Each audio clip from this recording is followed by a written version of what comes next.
After I unexpectedly saved my first love, the drowning billionaire heiress Chloe Sullivan, her father, Robert Sullivan, gave me two options. The first was to walk away with a $10 million check. The second was to marry his stunning daughter. Without a moment's hesitation, I chose the $10 million, booked a flight out of Aspen for the following week, and set off to chase the life I truly wanted. I did this because in my past life, I had torn that same check to pieces and chosen to marry Chloe, only to be met with a contemptuous sneer from Robert Sullivan and an ever frostier gaze from Chloe herself. For the 10 years of our marriage, I lived like dirt, a shadow desperately chasing her silhouette. It all ended at a corporate gala, where I was stabbed to death in a dark alley by her frenemy while trying to protect her. As I lay dying, the last thing I saw was her completely impassive face, as if I were nothing more than a stranger. This time around, I refused to be the groveling lapdog who ends up with nothing. So, I calmly extended my hand and accepted the check.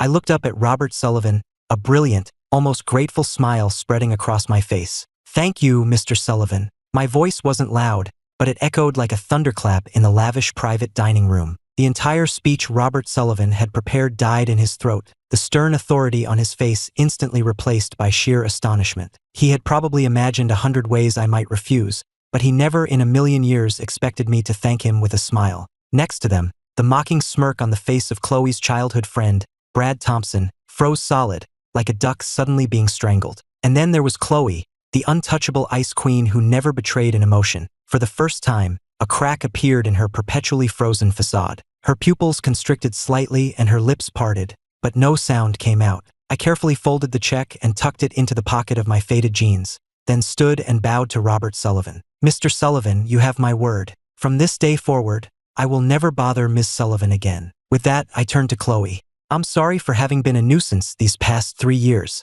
I wish you a bright future and a smooth journey ahead." Chloe's body gave an almost imperceptible shudder. She finally, truly looked at me, her beautiful eyes no longer filled with ice, but with a profound, undeniable shock. Before she could say a word, I turned to go. Just then, Brad Thompson's voice cut through the silence. "Ethan, and here I thought you had some integrity. Turns out you're just another spineless gold digger, selling a decade of devotion for $10 million?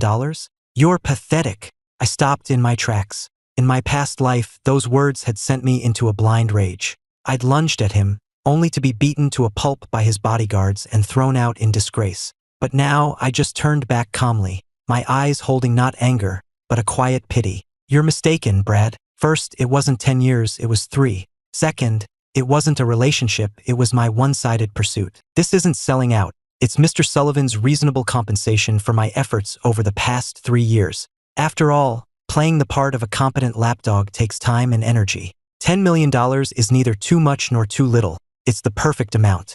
I pulled open the heavy wooden door and walked out without a backward glance, leaving a dead silence in my wake. Outside the hotel, the bright summer sun made my eyes water. I pulled out the check, the string of zeros so real it brought tears to my eyes. To hell with love. To hell with dignity. I, Ethan, have been given a second chance, and this time, I'm not loving anyone but money. I didn't head straight for the bank. An old fox like Robert Sullivan would likely pull a stunt, maybe putting a hold on the check or writing a bad one just to watch me make a fool of myself. A clever move, Mr. Sullivan. I hailed a cab back to my rented room in a rundown part of town. It was a dark, damp space, less than 100 square feet, the air thick with the smell of instant noodles and mildew. This was the love nest I'd endured for 3 years just to be near Chloe's university. I opened my old laptop, a 5-year-old machine whose screen flickered and lagged before finally coming to life. I didn't rush to do anything. I just leaned back in my chair and let myself dream about the future. What was my greatest asset now that I had a second chance? It was my knowledge of the next decade's economic trends. I knew exactly which stocks would skyrocket and which industries would boom. I opened my trading app and expertly typed in a ticker, Ascend Tech. I remembered it perfectly. Tomorrow, this obscure little company was going to announce a revolutionary chip patent, and its stock would explode from $5 a share to $200. I picked up my phone and dialed Chloe's number. "I've boxed up everything you left at my place and put it outside the door. You can send someone to get it whenever. Also, I'm changing my number, so there's no need to contact me again." I hung up before she could reply, then popped out my SIM card, snapped it in two, and tossed it in the bin. The world was finally quiet. The next morning, I went straight to the bank. To my surprise, the check cleared without a hitch. It wasn't until the text alert lit up my phone, confirming the long string of zeros in my account, that I truly believed my life was getting a reboot. Without a second thought, I transferred $9,900,000 into my brokerage account and bought as much Ascend tech stock as I could. Walking out of the brokerage firm, a wave of relief washed over me. Now all I had to do was wait. I didn't go back to that moldy apartment. Instead, I went to the finest hotel downtown and checked into an executive suite. Soaking in the tub, sipping chilled champagne, and gazing out at the glittering Aspen skyline, it all felt surreal. In my previous life, I could only stand on the street below a place like this, staring up at the penthouse lights, imagining Chloe at some lavish party inside. Just as my mind was wandering, my phone chimed. It was an iMessage from an unknown number, but I knew it was Chloe. "Ethan, where are you? Did you throw away all the things I gave you?" She must have gone to some trouble to get my new number. The gifts she'd given me were just trinkets she no longer wanted. A pen here, a notebook there, handed over with the same air one might give spare change to a beggar. I was such a fool back then, treating them like treasure. I didn't reply. I just blocked the number. Then I called room service. "Hello, I'd like to schedule 2 professional massage therapists. This life, I was going to treat myself right. For the next week, I lived the life I had only ever dreamed of. I woke up whenever I wanted, had exquisite breakfasts at the rooftop restaurant, killed afternoons at the gym or the pool, and spent my nights exploring Aspen's most exclusive clubs. I traded my cheap t-shirts and jeans for a tailored suit. It's true what they say, clothes really do make the man. Dressed in fine tailoring with a Patek Philippe on my wrist, I walked into high-end establishments and was met only with deferential smiles and impeccable service. No longer the judgmental or disdainful stares I was used to. Money, it turned out, was the ultimate source of a man's confidence. As for the Ascend tech stock, I didn't even bother checking it. That night, I was at the Summit, Aspen's most exclusive private club, drinking with a pair of stunning models I'd invited out. The music was deafening, shadows danced, and the air was thick with the scent of money and lust. In my past life, I wouldn't have even been allowed through the door. Now, I was sitting in the best booth in the house, the center of attention. "Ethan, have another drink," the model beside me purred, pressing closer. I smiled and playfully squeezed her cheek, but before I could reply, I saw a familiar figure out of the corner of my eye. Chloe. What was she doing here? She was with Brad Thompson and a few other rich kids I didn't recognize. Brad was loudly boasting about something, while Chloe stood there, a cool and distant island in a sea of noise. She saw me too. The moment our eyes met, I saw a flicker of surprise, then confusion, and finally, disgust. Yes, disgust. In her mind, a guy who took her father's money and blew it on women and booze was no better than garbage. Brad followed her gaze, and an exaggerated sneer spread across his face. He pushed through the crowd and swaggered over to my table. Well, if it isn't the one and only Ethan, our great romantic hero." Brad was loud, intentionally drawing the attention of everyone around us. "What's this? Spending the 10 million Mr. Sullivan gave you to party? You must feel like you're on top of the world, huh?" His friends behind him snickered, muttering insults about me being a pathetic simp who sold his soul for a paycheck, a disgrace to men everywhere. The models beside me looked uncomfortable and started to get up, but I gently placed a hand on their arms, signaling them to stay put. I lifted my glass, slowly swirling the whiskey inside, not even bothering to look at Brad. "Brad, long time no see. How's the family business? I heard Thompson Industries ran into some problems with a few of its overseas projects." "What the hell are you talking about?" he snapped. I took a sip of my whiskey. "That port project in Southeast Asia, it fell through because of a sudden policy change, didn't it? And your European semiconductor contract, didn't Sterling Capital swoop in and steal it? Between those two, you must be down at least $500 million. I knew all of this from financial news reports in my past life. At my words, beads of cold sweat formed on Brad's forehead. These were corporate secrets known only to the board of directors. How could this nobody possibly know? You've been investigating me? I set down my glass and finally met his gaze. "Brad, you give yourself way too much credit. You're not worth my time." I stood up, a good half-foot taller than him, and looked down with an expression of pure contempt. "Why don't you worry about your own sinking ship instead of running around like a rabid dog, barking at everyone you meet?" The laughter around us died down as everyone sensed the shift in the atmosphere. Brad was completely intimidated, his mouth hanging open, unable to utter a single word. His face was a blotchy mess of red and white. I paid him no more mind, pulling a thick wad of cash from my wallet and leaving it on the table. "Thanks for the company, ladies. This should cover your ride home." Then, I straightened my tie and walked right past Brad. I paused for a fraction of a second as I passed Chloe. She was staring at me, the shock in her eyes even more profound than it had been in the restaurant. She couldn't comprehend how the pathetic boy who had groveled at her feet just days ago had suddenly become this sharp, unfamiliar man. I shot her a knowing smirk. "Chloe, you really need to work on your judgment of character." And with that, I walked away, leaving her and a room full of stunned faces in my wake. It wasn't that you were ever out of my league. It's just that now I can't be bothered to look up. I left the club, but instead of going back to the hotel, I drove straight to the airport. Aspen held too many painful memories from my past life. Now that I had my seed money, it was time to start fresh somewhere new. The red-eye took off for New York City, the international metropolis where the streets were paved with gold and opportunity. On the plane, I switched off my phone, settled into the plush first-class seat, and fell into a deep sleep. When I opened my eyes again, we were landing at JFK. Stepping out of the airport and breathing in the humid New York air, I felt like a completely new man. I didn't rush to buy property. Instead, I took out a long-term lease on a penthouse suite at a luxury residence overlooking the Hudson. Standing before the panoramic, floor-to-ceiling windows, gazing down at the glittering Manhattan skyline,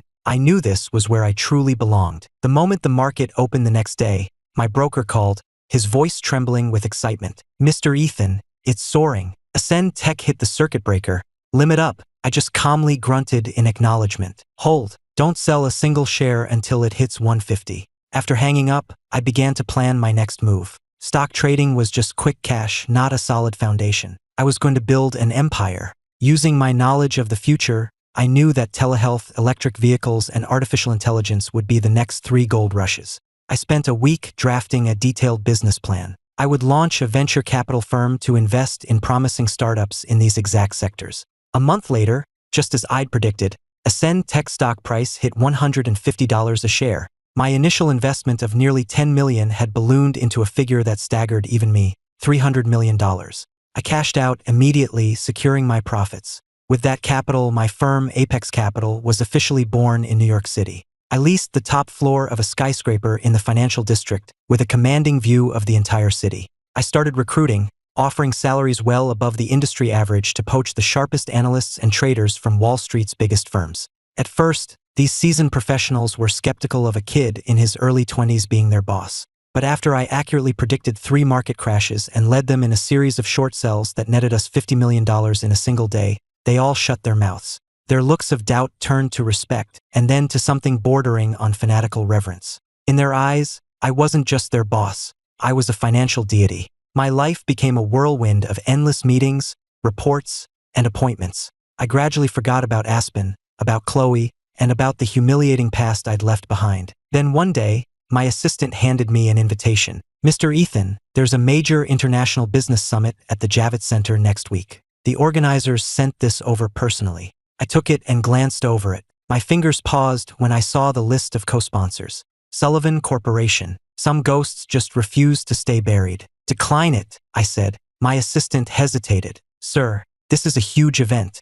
Nearly half the Fortune 500 will be represented. And the host, Mr. Sterling, specifically asked for you to attend." Mr. Sterling, the son of a London-based tycoon and the summit's host. I frowned. In my past life, I'd only ever seen him in the news. Now he was requesting a meeting. It seemed the reputation of Apex Capital was spreading beyond New York. "Fine, I'll go. I'm curious to see the look on the Sullivans' faces when they see me again." Besides, I had a special surprise prepared for them. A week later, I was on a private jet to the conference.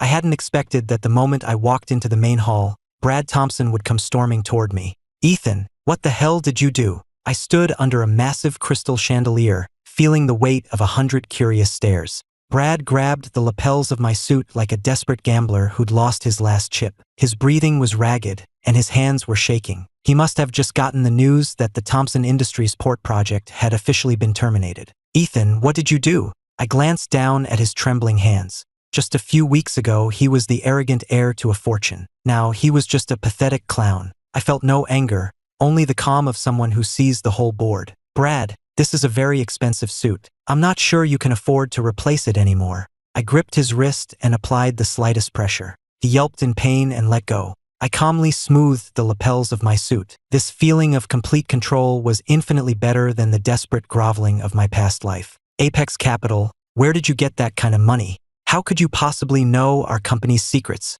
You can thank Mr. Sullivan for the $10 million seed money. It helped me get in on the ground floor of Ascend Tech. Brad froze, his face ashen. He could never have imagined that the money used to humiliate me would become the very shovel that dug his family's grave. Just then, Chloe emerged from the crowd in a white dress, her eyes wide with shock. "Ethan, did you have to be so ruthless?" she asked. I turned to face her. I had loved that face for a decade, but now, looking at it, I felt not a single ripple of emotion. "Miss Sullivan, all's fair in love and business. You didn't seem to think Brad was being ruthless when he was trying to destroy me." Chloe opened her mouth, but no words came out. I ignored them both and walked past, heading for the VIP section at the far end of the hall as everyone watched. "Stop your pathetic barking," I said over my shoulder. "You're not even in my league anymore." I approached Mr. Sterling and we lightly touched our glasses together. Brad collapsed onto the floor, swallowed by a sea of whispers and stares. In the private lounge, the only sound was the clinking of ice in a glass. Mr. Sterling sat across from me, his eyes filled with genuine admiration. Our talk went exceedingly well. Apex Capital would be partnering with his family's conglomerate on a new green energy venture. I knew this deal would solidify my position in the market. "Ethan, my friend, you're a force to be reckoned with. The way you dismantled the Thompsons' portfolio was surgical." "I just capitalized on an opportunity, Mr. Sterling. You're too kind." After Mr. Sterling left, I was preparing to leave myself when the door opened. It was Chloe. The icy composure she'd worn in the main hall was gone, replaced by a look of exhaustion and regret I'd never seen on her face before. "Ethan, can we talk? Not about business. Just talk." I sat back down and poured myself a glass of water. In my past life, that tone of voice would have made my heart ache for her. Now, it just felt like a waste of my time. "Ms. Sullivan, I have an international conference call this afternoon. You have 3 minutes. "You never used to call me that," she whispered. "The $10 million, my father was just testing you. He never meant for you to actually leave." I almost laughed out loud. "A test? Shoving a check in my face and having security throw me out on the street, that's what you call a test? If that's all the nonsense you came here to say, you can go. In fact, Miss Sullivan, I should be thanking you for that $10 million. It taught me that self-respect is worth a hell of a lot more than love." Chloe stood frozen, tears glistening in her eyes. I stood, picked up my jacket, and walked right past her. I didn't look back, didn't even give her a sideways glance. "Miss Sullivan, let's not speak of personal matters again. From now on, our relationship is strictly business." I stepped out of the lounge and into the warm sunlight.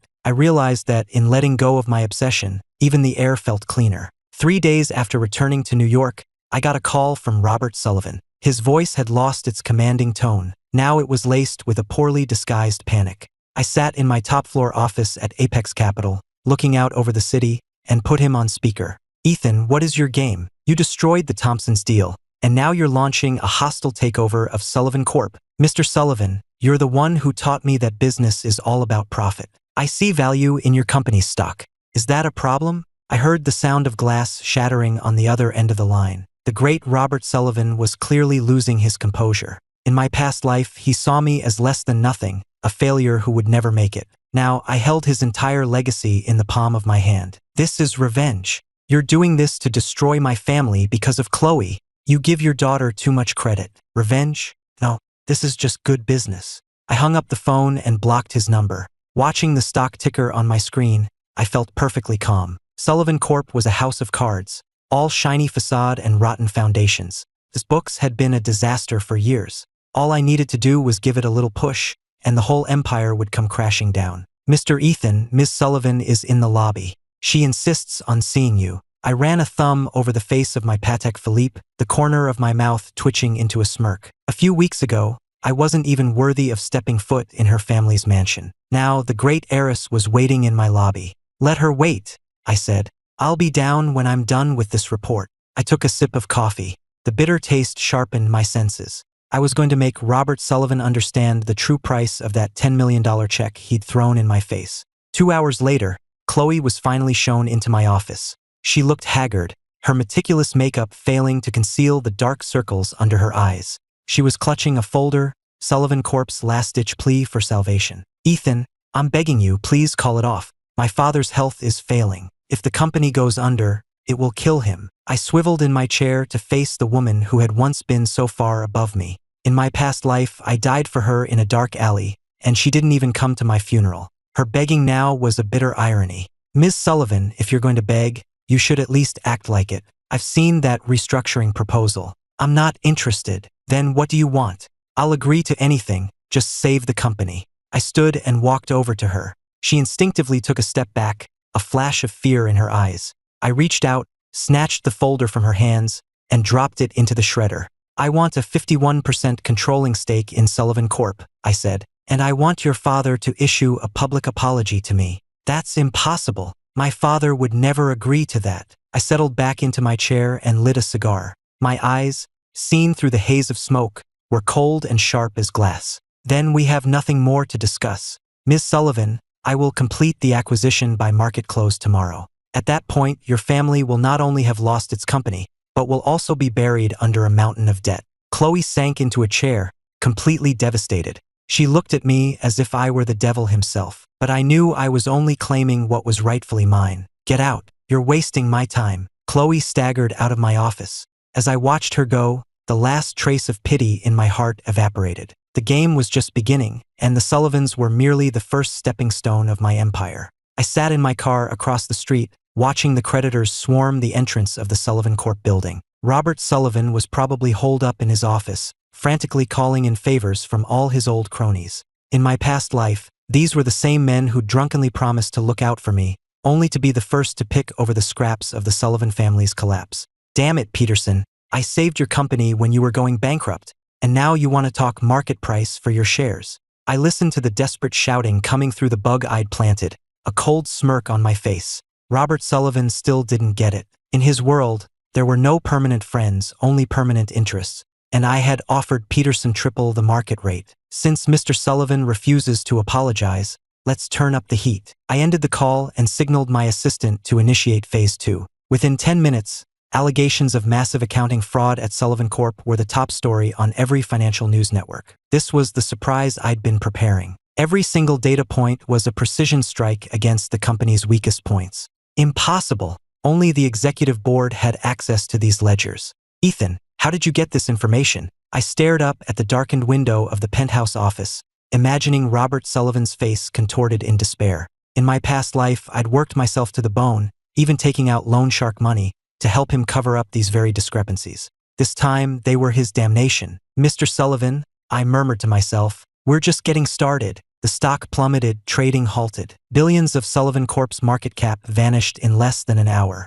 I knew Robert Sullivan's last line of defense had just crumbled. In this world, the strong devour the weak, and he no longer had any leverage. As evening fell, a heavy rain began to pour over New York City. I stepped out of the building under an umbrella and saw her immediately, Chloe, standing in the downpour. She was soaked through, her once proud shoulders slumped in defeat. The moment she saw me, she ran forward, only to be blocked by my security detail. Ethan, please, you have to see my father. He's in the hospital, he had a heart attack. He wants to apologize to you himself. I stopped, watching her through the sheet of rain. Water streamed down her face, indistinguishable from tears. I remembered a rainy night in my past life when I ran halfway across the city to get her a pastry she'd mentioned offhand, only for her to taste it and say, "It's too sweet, throw it out." If an apology could fix everything, we wouldn't need courts, would we? Go home, Ms. Sullivan. Don't waste your time with the drama. You were never like this, she cried. You used to worry if I so much as sneezed. How did you become so heartless? Because the Ethan who cared about you died in that alley. The man standing here today only cares about one thing, profit. I walked around her and got into the waiting Rolls-Royce. I could hear Chloe's desperate sobs behind me, but I felt nothing. Her belated devotion was worthless. I'll do anything if you'll just spare my family, she screamed after me. Even marry you. Marry you, I said to myself. Ms. Sullivan, right now you aren't even qualified to be a receptionist at Apex Capital. The door closed, shutting out the storm and her voice. I watched her small, white figure recede in the rearview mirror as I poured a glass of wine. I had won this round, completely and utterly. The Sullivan Corp shareholders meeting proceeded as scheduled. When I pushed open the heavy doors to the boardroom, the chatter immediately died. I walked directly to the head of the table, to the seat that had once belonged to Robert Sullivan. Now it was mine. Mr. Ethan, one of the board members began. As you can see, we've all signed over our shares. The future of the company is in your hands. These old snakes changed their allegiance in the blink of an eye. Yesterday, they were huddled with Robert Sullivan, plotting against me. Today, they were falling over themselves to curry favor. I opened the folder in front of me and looked around the table. As of today, Sullivan Corp is no more. It is now Apex Technologies. Every member of the Sullivan family has 1 hour to clear out their desks and vacate the premises. The words had barely left my mouth when a commotion erupted from the corner of the room. Chloe's cousin, a man I vaguely recognized, burst in, his face purple with rage. "Ethan, who the hell do you think you are, kicking me out? This is my family's company. You're just some lucky piece of trash. Did you not hear me?" My security team moved in, grabbing him and dragging him out of the room like a sack of potatoes. His curses echoed down the hall, but not one person at the table said a word. I turned my gaze to the end of the table, where Chloe was sitting. Her head was bowed, her hands twisted together in her lap. "Ms. Sullivan, for old time's sake, I've arranged an apartment for you. Take your father and move there. At least you won't be homeless." Chloe slowly lifted her head, her eyes vacant, like a doll's. She stood and walked out of the boardroom without saying a word. I knew that in that room, I had shattered the last remnants of her pride. Standing on the terrace, the entire New York skyline spread out before me. The fall of the Sullivans had sent shockwaves through the financial world, but I knew this was just the foundation. The real work was just beginning. "Ethan, that was a clean takedown of the Sullivan family," Mr. Sterling said at a reception later that week. "But this semiconductor plant you're trying to build, I hear you're about to have some competition. What have you heard?" I asked. Mr. Sterling gestured to a nearby table. A woman sat there, her gaze as sharp as a blade. "That's Scarlett Vance.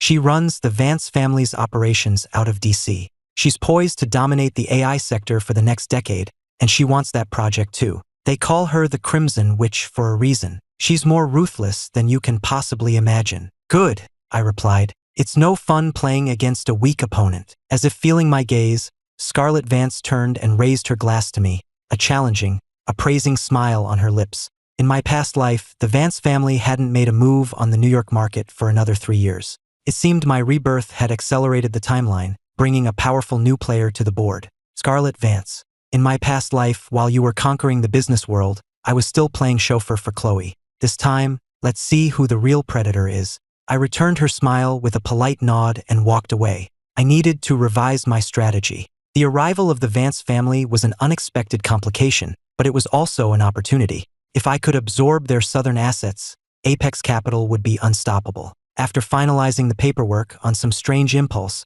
I drove back to the rundown neighborhood I used to live in. It was still as grim and damp as I remembered, the air smelling of cheap cigarettes and garbage.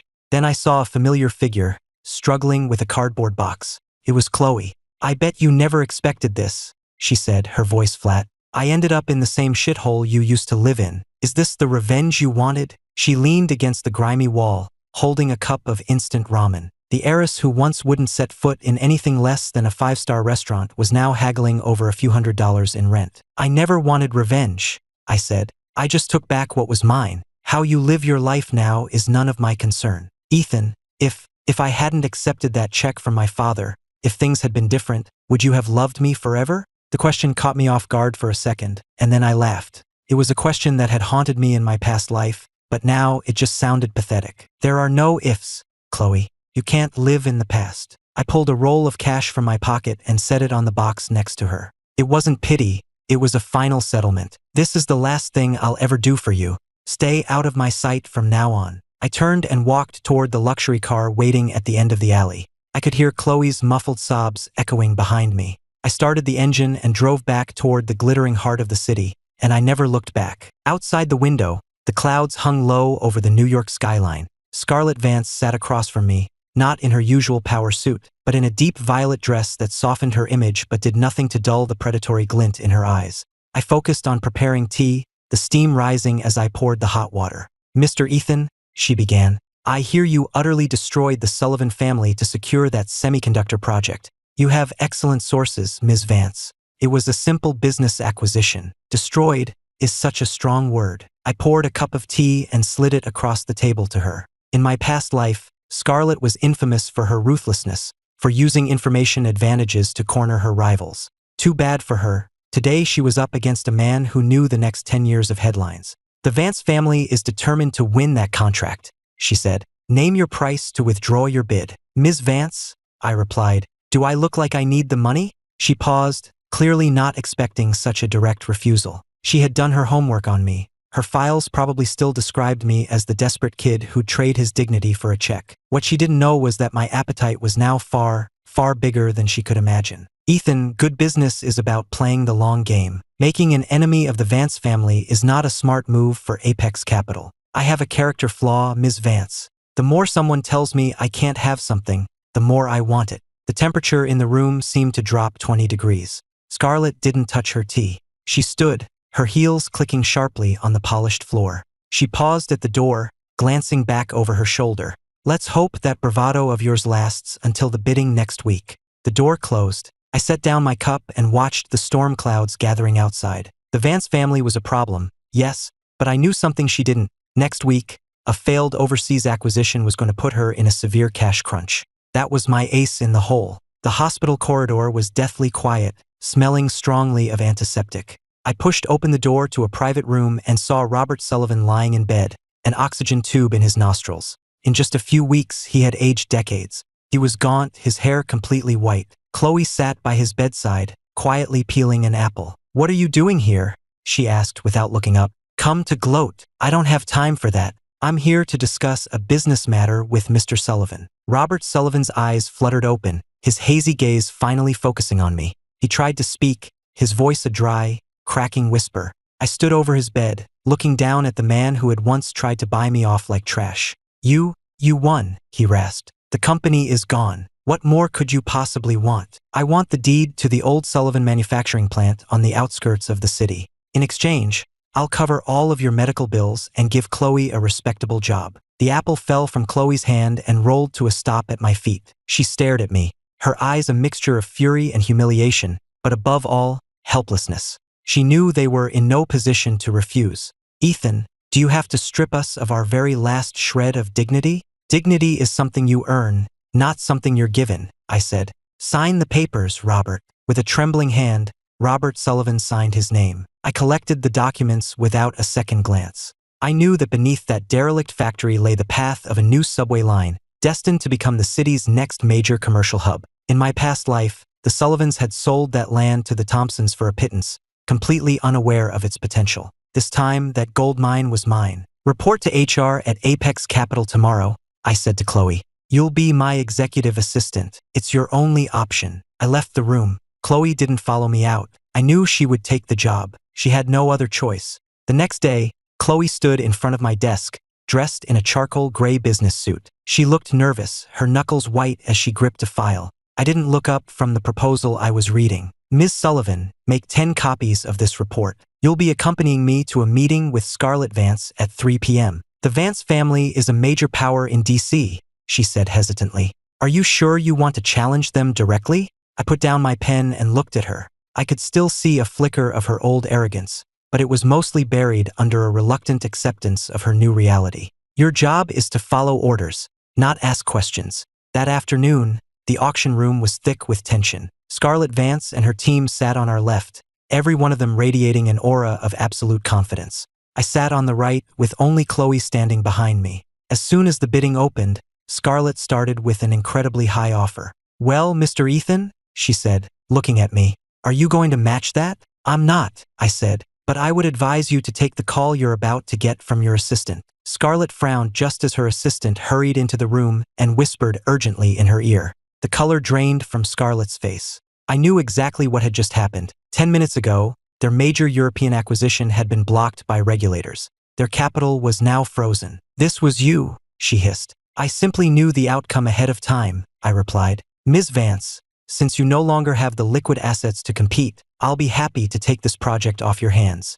I raised my paddle and made a bid just under her opening offer. The room was in an uproar. Scarlett stared at me with a look that could kill. Chloe stood behind me, frozen in shock. It was likely the first time she had ever witnessed such a ruthless and perfectly executed corporate maneuver. After the auction ended, I got off the elevator in the parking garage and found Scarlett leaning against the door of my car. She looked flustered, her perfect hair slightly out of place. She held an unlit cigarette in her hand. "Ethan, who the hell are you?" she demanded. "Some kid in his 20s doesn't just pull off something like this. It's impossible. Who I am doesn't matter. What matters is that you now have a massive financial hole to fill, and you need cash, fast. Her head snapped up, her eyes wary. I had just casually exposed her company's most critical vulnerability.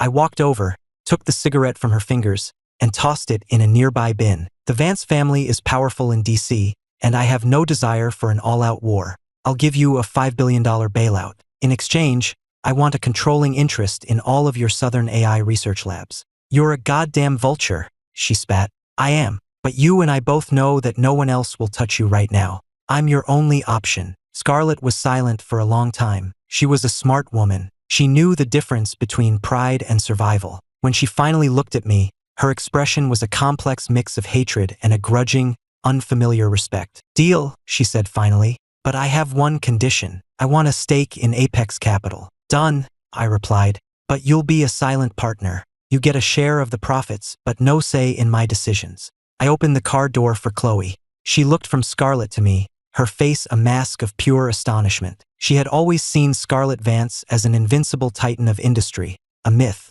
and I had just brought that myth to its knees in less than an hour. The view of the city from the restaurant was breathtaking. I sat across the table from Chloe. She had worked incredibly hard all day, staying late without being asked, to collate all the data on the Vance laboratories. She was becoming a capable assistant, the spoiled heiress fading away. Ethan, thank you, she said quietly, for my father's medical care and for everything I saw today. Don't thank me. You earned your salary. In this world, Chloe, weakness is the only true sin. She said nothing, just stared out at the river below. I knew what she was thinking. If only she had treated me differently back then, maybe none of this would have happened. But I knew better. There are no second chances in life, only in rebirth. With the Vance Labs under my control, I now held the keys to the kingdom of artificial intelligence. The biggest boom of the next decade was now mine to command. I ordered a bottle of wine and watched the lights of the city. The Thompsons were ruined, the Sullivans were broken, and the Vances were now my partners. More had happened in the last few weeks than in the entire decade of my past life. Are you going to keep going after my family? Chloe asked. Your family is no longer relevant to me. My sights are set much higher now. I raised my glass and finished it in one go. Chloe looked at me with an expression I couldn't quite read, but it didn't matter anymore. I stood, straightened my suit, and prepared myself for the opening bell. My empire had only just begun to lay its foundations. Inside the laboratory, hundreds of servers hummed with latent power. This facility had once belonged to the Vance family. Now it bore the logo of Apex Technologies. I watched the data stream across the monitors, knowing I was looking at the code that would define the next decade. Chloe approached with a stack of printouts. She moved with a new efficiency, though I sometimes caught a flicker of the lost girl in her eyes. Mr. Ethan, the head of research, Dr. Peterson, would like a word. He's extremely upset about your decision to defund the legacy projects. Send him in. A moment later, an older man with a shock of white hair stormed into the room. Ethan, do you have any idea what you're doing? Funneling the entire R&D budget into neural networks is scientific suicide. Dr. Peterson, I'm not interested in dead ends.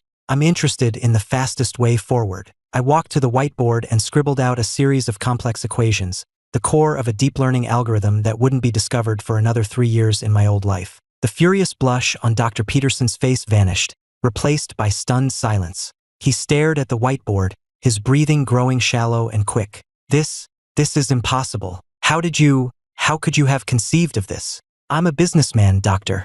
I care about results. Follow my model. I want a working prototype in 3 months. Dr. Peterson stared at me as if I were some kind of alien, then snatched the notes and left without another word. Chloe stood by, her eyes wide with awe. She probably thought I was some kind of genius, but it was just the benefit of hindsight. With the AI division on track, I turned my attention to the next big thing, electric vehicles. In my past life, that industry had minted billionaires. Today, I was at a federal auction to secure the mining rights to the country's largest lithium deposit. The room was filled with the heavy hitters of the industry, including Scarlett Vance. She was back to her usual formidable self, chatting with a group of international investors. Mr. Ethan, she said, approaching me, still trying to master AI and now you want to get into batteries? Be careful not to bite off more than you can chew. You never know until you try, Ms. Vance. Speaking of which, have you managed to patch up that financial hole in your European division yet? Her smile tightened for a split second before she nonchalantly raised her glass. She was now both my partner and my most dangerous rival, and we existed in a state of delicate equilibrium. And now, the auctioneer announced, the exclusive development rights for the Nevada lithium deposit go to Apex Capital. The room exploded with noise. Every eye was on me. Scarlett's wine glass trembled in her hand as she stared at me in disbelief. She had formed a consortium with 3 other major players to block me out, but she had no idea I'd already cut a deal directly with the state government, promising local investment in exchange for the rights. When were you in Nevada? I had people tracking your every move, she hissed. Ms. Vance, you were watching my movements, but you should have been watching my intentions. I walked to the stage with Chloe right behind me. She was wearing a sharp pantsuit and expertly fended off the reporters trying to close in. I looked out at the sea of calculating faces in the audience and thought to myself, my foundation is now unshakable. With the lithium rights secured, I returned to Aspen to tie up one last loose end. The old Sullivan estate had been seized by the government. Robert Sullivan, under investigation for fraud and a flight risk, was confined to the guest cottage on the property. I pushed the door open, a smell of damp and decay greeting me. Robert Sullivan sat in a wheelchair, staring out the window with vacant eyes. So you came, he said, here to see if I'm dead yet? I came to collect the things I once gave Chloe. I pointed to a small, rusted metal box in the corner. It contained every gift I had ever bought her in my past life, each one purchased by skipping meals and working extra hours. They were worthless trinkets, monuments to my own stupidity. Ethan, I kept them all, Chloe said from the doorway. I never threw them out. It doesn't matter anymore, I said, turning to her father. By the way, Mr. Sullivan, I've settled your outstanding bank loans. Robert Sullivan's head snapped toward me, a brief flash of hope in his eyes before it died. He knew this wasn't an act of charity. It was me severing our final connection. From this day forward, you have nothing to do with my company. Chloe will remain employed in New York, and her salary will be more than enough to support you. I picked up the heavy metal box and walked out of the house without a backward glance. Chloe followed me to the door, looking like she wanted to speak, but she remained silent. I tossed the box into a dumpster on the street and watched as a garbage truck came and hauled it away. In that moment, I felt a final chain break inside me. It was 3 in the morning, and I was still in my office, reading through a series of negative press articles my team had managed to intercept before publication. Brad Thompson might be in prison, but his family's allies were still out for blood. They'd partnered with some tabloids, envious of Apex Capital's success, to spread rumors about my funding being illegitimate. Sir, my head of PR said over the phone, our legal team has issued cease and desist letters, but the rumors are spreading. They're accusing you of running a Ponzi scheme. A Ponzi scheme? I scoffed. They'll have to do better than that. I lit a cigarette and stared down at the silent streets below. In my past life, rumors like these had cost me my reputation and my job. But this time I held all the cards. Release our complete, audited financial records and tax statements to the SEC. And get Mr. Sterling on the line. Tell him we're issuing a joint press release tomorrow morning. Yes, sir. Right away. Chloe, who had been standing by, spoke up. Ethan, you should get some rest. You haven't slept in 2 days. I saw the genuine concern in her eyes and felt something stir within me, a feeling I quickly crushed. I didn't need her concern. I needed her loyalty. Finish your work and go home. When the market opens tomorrow, I'm going to bankrupt every single person responsible for this. No one on Wall Street would be sleeping tonight. I watched the pre-market futures, a patient hunter waiting for his prey. The cowards hiding in the shadows had no idea who they were dealing with. I didn't just see their current moves. I saw every move they would make in the future. By noon the next day, the storm had passed. The publications that ran the stories were facing lawsuits that would bankrupt them. And Apex Capital stock, bolstered by a glowing endorsement from Sterling's conglomerate, was up 30%. I stood on the terrace, the whole of New York sprawling behind me. Scarlett Vance approached, heels clicking, a new partnership agreement in her hand. Ethan, you're nothing like a man in his 20s.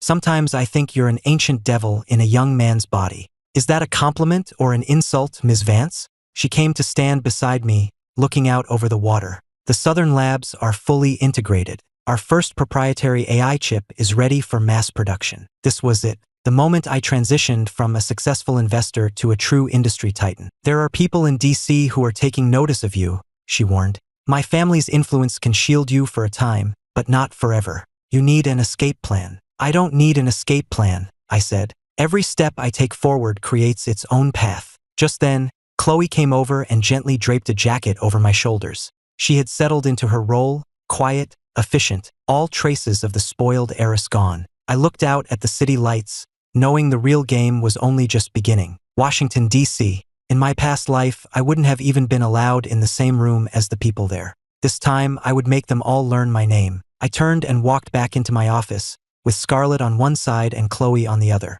In that moment, I felt a power I had never known. I was no longer the poor kid who could be bought and dismissed. Outside the jet's window, clouds streamed past as we flew at 30,000 feet, destination, Washington, D.C. I leaned back in the plush leather seat, studying the dossier Scarlett had prepared on the key players in D.C. Chloe sat across from me, meticulously reviewing our schedule for our arrival. Her professionalism was now on par with any top executive assistant in the world. Mr. Ethan, the car is confirmed. However, we've received a message from Carter Prescott. He's requested your presence at a charity gala tonight. The Prescott family. They controlled nearly half of the tech hardware sector on the East Coast. In my past life, their empire would crumble from a liquidity crisis in 2 years. But for now, they were still titans.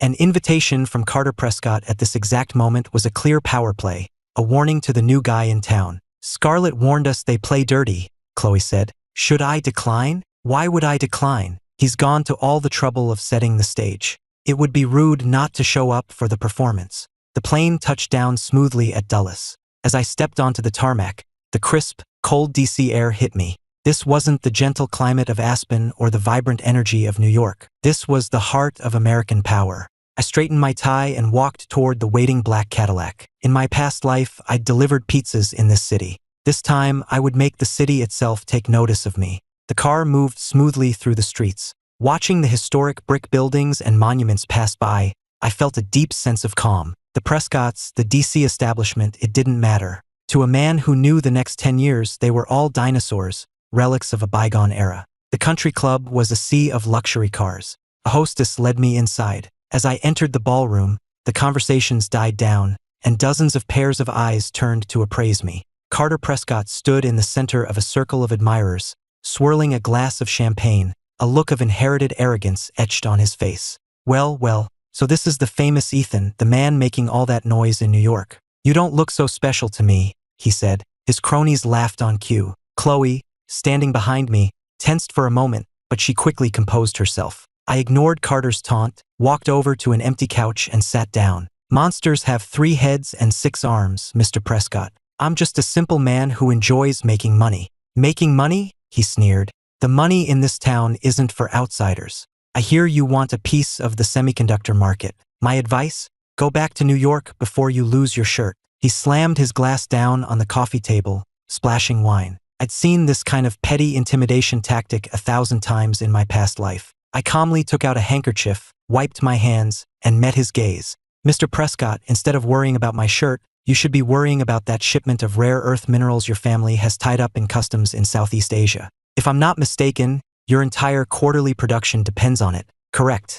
The color drained from Carter's face. That shipment was a closely guarded secret. There was no way an outsider could know. He stared at me, and for the first time, I saw genuine fear in his eyes. It's been a lovely party, but I'm afraid I don't care for the wine, I said, standing up. I walked out of the ballroom, leaving a stunned silence behind me. Chloe followed, looking at me as if she'd never seen me before. She was probably wondering just how many aces I had hidden up my sleeve. The moment we got back to the hotel, I gave my first order. I knew exactly where the Prescott family's jugular was. In my past life, their downfall began with an internal leak from a disgruntled accountant. And right now, that same accountant was in deep with a loan shark, about to get a visit from Carter's thugs. Find me an accountant named Frank Miller. He's got a gambling problem. Find him, bring him to me, and tell him I'll pay off his debts, twice over. Chloe took down the instructions without batting an eye. She was used to my seemingly random commands by now. She no longer asked why. She just made sure it got done perfectly. An hour later, a terrified Frank Miller was standing in my suite. Mr. Ethan, you have to help me. Prescott is going to kill me. He won't touch you, I said. Give me the unedited version of the Prescott family's books, and I'll put you on a plane out of the country tonight. Miller hesitated for all of 3 seconds before agreeing. When faced with death, loyalty becomes a cheap commodity. Once I had the data, I didn't leak it. I called Scarlett Vance. You work fast, she said. The Prescotts have barely made their first move, and you've already got them by the throat. Get your capital ready, Scarlett. I told her. When the market opens tomorrow, we're going to carve up their entire empire. I hung up and went to the window. The DC skyline was beautiful, but tonight it felt predatory. I knew that by this time tomorrow, the Prescott family would be a footnote in history, and the name Apex Capital would be on everyone's lips in this city. Get some sleep, I told Chloe. We have a busy day of reaping tomorrow. She nodded, and as she looked at my back, I saw a new light in her eyes. Total unwavering devotion. I knew then that she was mine, completely. Within 30 minutes of the opening bell, all three of the Prescott's publicly traded companies had their stocks suspended after hitting the circuit breaker. The DC power brokers who had been watching from the sidelines were suddenly paying very close attention. They stared at the sea of red on the trading floor screens, their faces masks of disbelief. What's happening? Is someone shorting the Prescotts? Who has the balls to do that? I sat in a private suite overlooking the trading floor, a bank of monitors in front of me. Scarlett was beside me, her fingers flying across a keyboard, executing a series of trades that targeted the Prescott's vulnerabilities with surgical precision. Ethan, this data is a kill shot, Scarlett exclaimed. Their credit lines are frozen. They're finished. This is just the down payment, I said. Yesterday, Carter Prescott told me I wasn't fit to make money in his city. Today, I'm going to show him how quickly it can be lost. Just then, the door to our suite burst open and Carter Prescott stormed in. His eyes were bloodshot, his tie was askew, and the arrogant swagger of the previous night was gone. He lunged for me, but my security team had him pinned to the floor in an instant. Ethan, you're insane, he screamed from the floor. You're committing suicide. The establishment in this town will bury you. Mr. Prescott, the establishment follows strength, and you, as of this morning, have none. I gestured for my men to remove him. Chloe watched as the once untouchable Carter Prescott was dragged out like a common drunk, and she let out a small sigh. The scene, I knew, was reminding her of her own family's fall. No time for nostalgia, I said. Notify our finance team. It's time to start acquiring their core assets. I walked out of the building into the bright, glaring sun. The fall of the Prescotts was just the beginning. I had just thrown a boulder into the placid pond of DC politics and finance. A week after the Prescott family's collapse, Apex Capital officially opened its Washington, D.C. office. At the launch party, the same DC elites who had sneered at me a week before were now lining up, smiling, to hand me their business cards. In this town, profit was the only true currency. Mr. Ethan, such a pleasure. We look forward to working with you here in DC, they'd say. Likewise, I'd reply. There's plenty of money to be made. I navigated the sea of false smiles and empty pleasantries, feeling nothing. Chloe, elegant in a black evening gown, moved through the crowd at my side, expertly managing the flow of conversation and introductions. She had fully adapted to this new, high-stakes life. Congratulations, Ethan, Scarlett said, joining us. You're the talk of the town, the man with the Midas touch. You did quite well for yourself, too, I replied. I couldn't have moved so quickly without your capital. Scarlett smiled, and I saw a new, calculating depth in her gaze. We were no longer just partners. Our interests were now deeply intertwined. I looked out at the crowd and thought back to the day this all started. That $10 million check. How absurd it seemed now. Robert Sullivan, are you watching? You tried to buy my future for a pittance, and in doing so, you gave me the capital to buy my way into the heart of this city. After the party, I stood on the rooftop terrace, looking out at the glittering lights of Washington, D.C. I knew my empire was taking shape, but this was only the foundation. My goal was to build a global conglomerate, an empire that would bear my name. Mr. Ethan, your flight back to New York is booked for tomorrow morning, Chloe informed me. Good, I said. Next, we go after the final piece of the puzzle. I turned back toward my desk, the setting sun casting my long shadow across the room. In this life, I would be a king. Outside the window, the Hudson River flowed on, relentless and powerful. I returned from DC and dove straight into planning our global expansion. Chloe stood behind me, expertly organizing the files for our next international acquisition. The spoiled heiress was gone, replaced by a woman with a calm and steady gaze, forged in the crucible of corporate warfare. Mr. Ethan, the big tech firms in Silicon Valley are getting nervous. They've sent a joint offer to buy out our foundational AI algorithm. A buyout? I laughed. They're terrified we're about to make them obsolete. Tell them Apex doesn't sell its technology. We sell finished products. I leaned back in my chair, my eyes on the world map that covered one wall. In my past life, these same companies had used their technological superiority to exploit the market for a decade. This time, I was going to show them what it felt like to be on the other side. There's one more thing, Chloe said hesitantly. My father was discharged yesterday. Before he moves back home, he wants to cook a meal for you, to thank you. That won't be necessary, Ms. Sullivan. As I've said, our relationship is professional. Arrange a comfortable retirement condo for him in Aspen. Bill it to my personal account. Chloe froze. She lowered her head, and I could hear the catch in her voice. I knew she was still holding on, but that door in my heart had been welded shut from the moment my new life began. Go on, get back to work. The meeting with Scarlett this afternoon is critical. I need you focused. She took a deep breath, subtly wiped her eyes, and her professional mask was back in place. I watched her walk away, my own resolve hardening. In this life, I wasn't a pawn in anyone's game. I was the one controlling the board. After a long night at the office, I took a walk along the river. The cool wind helped to clear my head. Chloe caught up to me, holding out my coat. She looked at me, and I could see years of pent-up emotion in her eyes, a dam about to break. Ethan, she began, her voice trembling, if I hadn't taken my father's money, if you were still the same person you were back then, would you still love me, even a little? I stopped walking and turned to face her. The lights from the riverbank made her face look pale and drawn. It was the same question I had asked myself 1,000 times in my past life. Now it was her turn to ask me. Chloe, the most worthless thing in this world is regret. I know I was wrong, she sobbed. I regret it every day. Watching you build this empire, I realized I threw away the most valuable thing I ever had. You only regret it because of who I am now. If I were still that pathetic boy chasing you in the rain, you would feel nothing but annoyance. I didn't take the coat from her, and it slipped from her fingers to the pavement. I looked out at the dark water, feeling a profound sense of liberation. Miss Sullivan, your position at my company is a reward for your competence and hard work. If you wish to discuss personal matters, you can submit your resignation in the morning. Chloe sank onto a nearby bench, her face in her hands, her body shaking with sobs. I didn't look back. I walked to my car. In that moment, the last ghost of the pathetic man I used to be was finally laid to rest. On the eve of our global product launch, Scarlett Vance walked into my office, flanked by a team of lawyers. She was holding a contract, and her expression was deadly serious. The she-wolf was finally showing her teeth. Ethan, she said,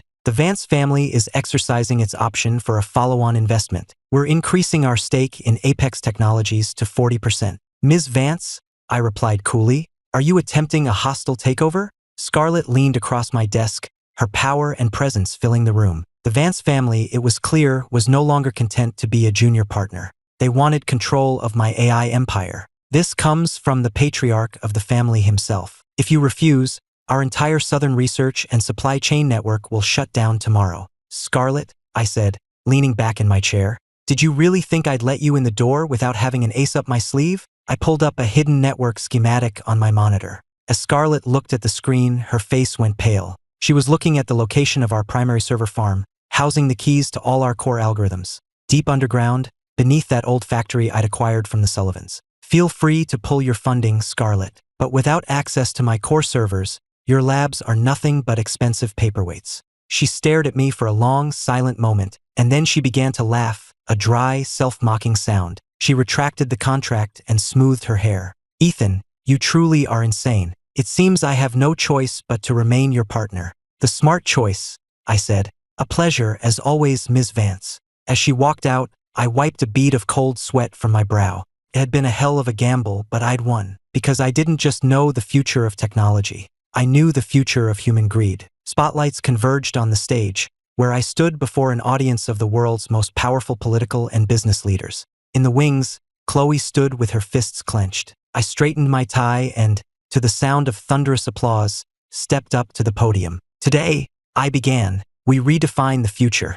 I clicked the remote, and on the screen behind me, the world's first true artificial general intelligence came to life. The auditorium was silent for a heartbeat, and then erupted. I knew, in that moment, that the name Ethan would be written into the history books. My God, someone whispered nearby. This is 2 decades ahead of anything we've ever seen. I looked out at the ecstatic faces in the crowd and felt a strange sense of calm. In my past life, I died anonymously in a filthy alley. Now, the entire world was listening to me speak. Sir, Chloe said into my earpiece, her voice thick with emotion, we did it. This is only the beginning, I replied. Chloe, Tell the legal department to begin drafting the new global standards for AI development. Scarlett came up onto the stage and gave me a firm, congratulatory hug. The Vance family concedes, she whispered in my ear.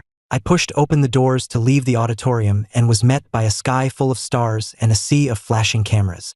I had finally reached the summit. I hadn't done it for love or for dignity. I had done it for this single moment, to stand on the peak and look down on all the other mountains. I declined all interviews and went up to the roof. The wind was fierce, whipping my hair, but my mind had never been clearer. I finally understood. The point of this second life wasn't revenge. It was the power to choose my own destiny. A year later, I found myself back in Aspen. The town hadn't changed, though the names Sullivan and Thompson were now just cautionary tales told over drinks.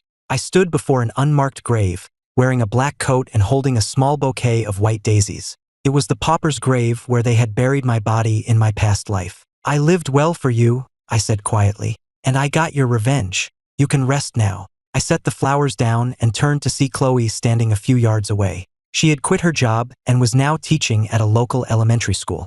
A deep sense of peace had settled over her, the old ambition and pride gone from her eyes. Mr. Ethan, she said with a small smile. It's been a while. Ms. Sullivan, I replied. We made small talk for a minute, like distant acquaintances, and then we walked past each other. There was no drama, no lingering tension, only the quiet peace of a story that had finally, truly ended. My phone rang. It was Scarlett. She informed me that Apex Capital had just crossed the $1 trillion valuation mark. So, Mr. Trillionaire, she said, her voice a low purr, what's your next move? I'm going to find somewhere no one knows my name and get a good night's sleep, I said honestly. She was quiet for a moment. Then, in a tone I'd never heard from her before, she said, Ethan, it's time for Apex and the Vance conglomerate to engage in a final, ultimate merger. I froze, instantly understanding her meaning. What are the terms?